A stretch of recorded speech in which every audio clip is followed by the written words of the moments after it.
Let's take a look at what you're doing in class this week. We're in week 1 and we're talking about sampling populations and documenting change in populations. So one of the first assignments you're going to do is just to introduce yourself in this discussion board.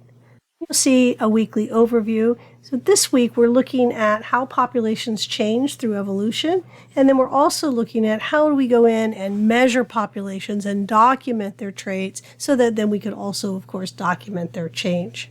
You'll see that these learning objectives are aligned to that. So we want to talk a little bit about allele frequencies in populations and how they change across time. We want to talk about how we can measure a population. We might go in and look at the body length of an organism, and how do we describe that? And so this is one of the things we're looking here. And then also to use statistics to be able to do that. So if I describe a population, I might want to talk about what is the average in the population and how variable is that population is. And those are the things that we'll look at here. These two links here tell you a little bit about how we can describe a population and how we can design experiments to test hypotheses. So it'll talk to you about sampling and bias and different things that you have to think about when you're running an experiment. So not only how do I describe that population, but how am I going to go out and sample it and run an experiment to test a hypothesis? It is also reminding you that starting next week, you're going to need some supplies in lab. So you want to click this link that you can make sure that you get those supplies before next week. So your first assignment is going to be related to evolution and the different mechanisms of evolution. And when we talk about evolution, we really look at changes in allele frequencies in a population over time. So this is going to take you into a simulation where you can look at allele frequencies, you can see them change over time, and then you can change some of the parameters on the simulation to introduce things like natural selection, genetic drift, migration, mutation, and non-random mating. We'll go in and see how those different things could influence this population and cause changes in those allele frequencies.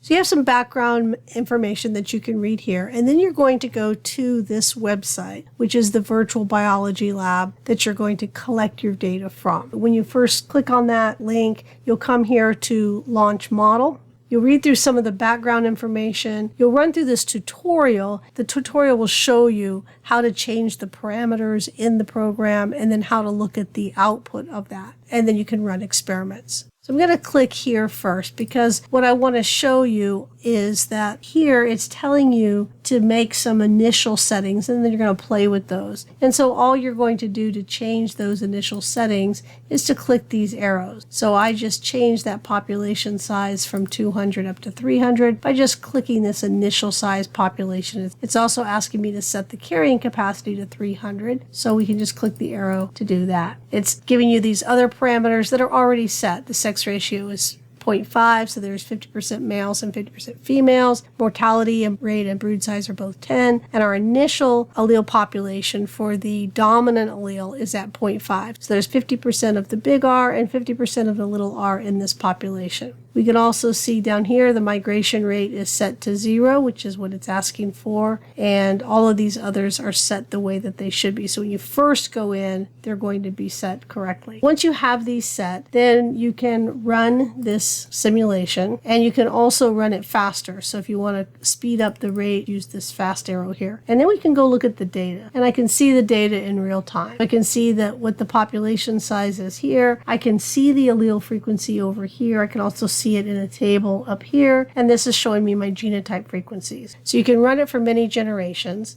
And what it wants you to do first is to hypothesize before you run that. What do you think you'll see in terms of the allele frequencies over time? Why do you think you'll see that?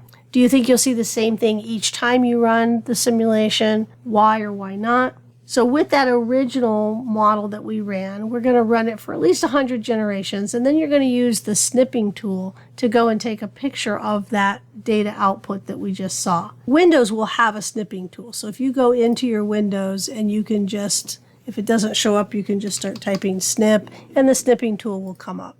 So here I have my snipping tool, and what I want to do is copy the data that I see here. So I can do new on my snipping tool, and I just highlight this, that I've snipped it out. When I click down here, the snip will pop up. So I can right click and I can copy that and I can put it into a Word document. So you'll use the snipping tool to bring that in, and then you'll describe what is the data showing you. You can answer these questions, explain your answers, say whether or not the data matched what you predicted they would be, and justify that statement with evidence. In this data 2, you're essentially just resetting it. So when you reset this simulation, you just reset it here, and they'll come back into a little clump. And you can see that we've reset it, and then we can start it again. So we can run this simulation a second time. You can always pause it here. So you run it that second time. Again, you'll snip it, and then you'll look at those data, and you'll answer this question, is that second run the same as the first? And explain. In data 3, what they're asking you now to do is to try a different value for the starting allele frequency and run this several times. When we come back over here to set your values, you're going to go back to design. Let's reset this. Let's go back to design. And what it's asking us to do in this part 3 is to change the initial frequency. So he had started off with 50% of the big R allele, 50% of the little r allele. You're going to change that frequency, and you're going to run that several times to at least 100 generations. Take a snip, do that a few times. And that's what it's asking you to do here. And again, explain your data. In the next item here, you're going to design your own experiment. You're going to ask a question about evolution, and you can pick any one of these. Remember, there's 5 different ways evolution can occur. We can have selection, we can have migration, which is also gene flow. We could have random genetic drift, which we create by making the population really small. We can have mutation, and we can also have non-random mating. You will be able to pick any one of those mechanisms you want to explore. Come up with a research question about one of these mechanisms of evolution, state a hypothesis, and then you're going to design an experiment. What will you do in this simulation to try to collect data on that particular hypothesis? We can see these evolutionary parameters here. If I want to introduce migration or gene flow, I can do it here. If I want to mess with the mutation rate, there. If I want to create selection, I can change the genotype. Fitness is down here. If I want to introduce non-random mating, I can do that here. And if I want to introduce genetic drift, I can make that population size very small. Now, what you want to do as a good scientist is you don't want to change a whole bunch of variables at once, because if you change a bunch of different things, you don't know which one is causing the difference that you're seeing. So you want to change one thing at a time. You don't want to change all of these things. You'll run that simulation several times, and then you will put your data into either an Excel or a Google Sheet and create a graph. What they're asking you to do here basically is, let's imagine that you ran the simulation at different population sizes. So let's say we started with the 300 that we originally ran, and then we ran one at a population size of 200, 150, 25. So different population sizes. And then what you could do is you could look at what is the final allele frequency in those populations after 100 generations for each one of those population sizes. You're then asking, what was the effect of changing my population size on the final allele frequency, which is saying, how did it influence evolution, right? Because if the final allele frequency is not 0.5, that population evolved if that's what we started it with. If the population allele frequency starts at 0.5 and ends at 0.5 after 100 years, we had no evolution. But if it starts at 0.5 and then in 100 generations it's not 0.5, then we have had evolution. That's what you're trying to show there. You'll put in whatever it is you're changing. If it's the selection difference, the migration, whatever you're changing will be one of your variables. That'll be your independent variable because you're manipulating that. And then you'll report your dependent variable, which is the allele frequency at the end of the simulation. So how does whatever you're manipulating influence that ending allele frequency after 100 generations? And then, of course, you're going to want to explain that. So explain your results, reframe back to your hypotheses. I will also want to point out here, down here it says for your data that you should use some visuals and also explain your data. And it says graph, chart, or table. Now, anything that you can put in a graph or a chart, you should, as opposed to a table. Usually we want to reserve tables for things that really can't be put in a graphical format, because it's a lot easier for your reader to look at patterns if they see a graph of it, as opposed to just a table of numbers. Below the instructions for the assignments, you'll always have a grading rubric. So this is a great checklist to make sure that you've done all the items, and it also shows you the point value for each of those things. So make sure that you always go back and look to see that you've included all aspects of this assignment. So we want to think about how we're going to describe a population. When we describe a population, we might look at the central tendency of the population. We might look at that average or that mean. We also can describe the variation in the population.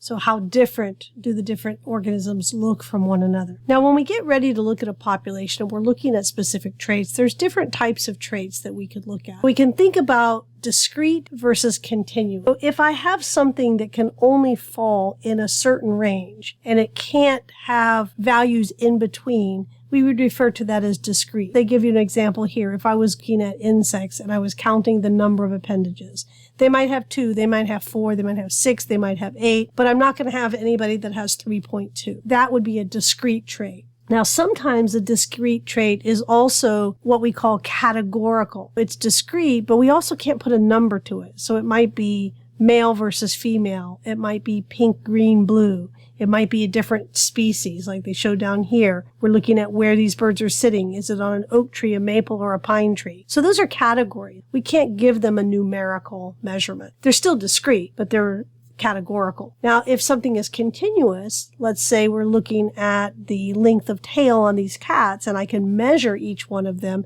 that's a continuous variable. And so it can take on all these different values in between. In the learning materials, they talk a little bit about sampling populations. And one of the big things we have to think about when we're sampling is we want to make sure we're getting a representation of the entire population without typically having to go and measure everybody in the population, because usually that is just an undoable task. So what I want to do is I want to go sample a subset of a real population, but I'm hoping that this subset is actually a good representation of the whole thing. So what I want to do is to make sure I'm taking the sample in a non-biased way. So if I'm looking at a field and I'm looking at different plant species in a field, I don't want to just look at the edge of the field, because the plant species that are at the edge might be very different than the ones that are in the middle of the field. What I'm trying to do is to make sure that when I'm taking a sample, I'm doing it in a way that is a good representation of the entire population. After we get this unbiased sample, we're typically going to report several different statistics for our population. One of those things might be looking at the average of the population. What's the average tail length of the cats? Another way to describe a population is to look at its variation. How variable is it? Are all the cats very similar tail lengths, or do some have very, very short and others have very long? And that's that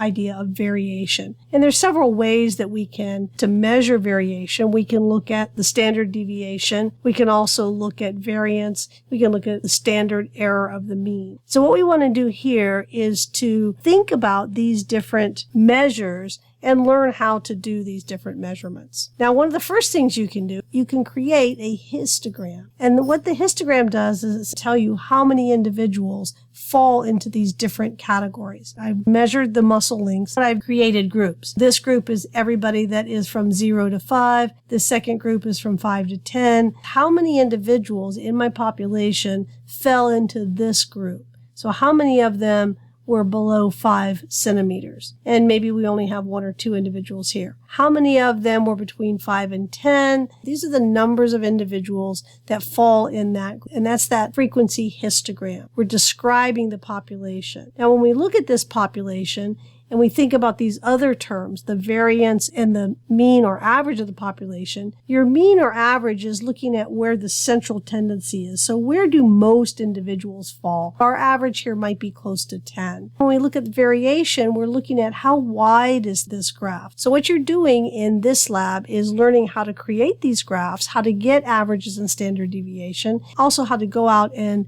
measure a population without bias. But what it's asking you to do is find a local ecosystem, find a particular type of organism. You want this to really be one species that you're looking at. You're not looking at a variety of different ones. So you're trying to measure a population. You're going to collect a large sample, and you're going to measure something that you can measure quantifiably. So maybe it's a length, a weight, but you're going to measure something numerically for lots of individuals in this population. And then you're going to create a data table with that information. And from this data table, you're going to calculate a mean, a standard deviation, and a standard error for your trait. These links explain to you what those items mean. These steps here show you how to get a standard deviation and an average for your data using Google Sheets. You will also create a histogram, and this gives you a link for how to do that in Google Sheets or using Excel. Then what it's doing is it's asking you to go back and essentially throw out half of your data and redo this using only half of your sample, because it's trying to show you what happens if you don't take a big enough sample size. So the bigger your sample, the better your estimate is of the real population. What happens if we don't get a big sample? What are some of the problems there? And then what it's also asking you to do is, looking at your data, look at your big sample, ask about what type of selection you think is operating on this system. Do you think this trait you're looking at is the result of stabilizing selection, diversifying selection, or directional selection? Underneath that assignment, you can see the grading rubric. You want to go through, check each of these items, make sure you have that in your assignment. You can also look at the point value over here, and you can read the description underneath to make sure that you're including everything that needs to be in there. And then at the end of each week, you just see a weekly checklist, so you can go back and make sure that you've completed all of the necessary assignments. Please remember to reach out to me if you need any help or have any questions about any of the assignments for the week.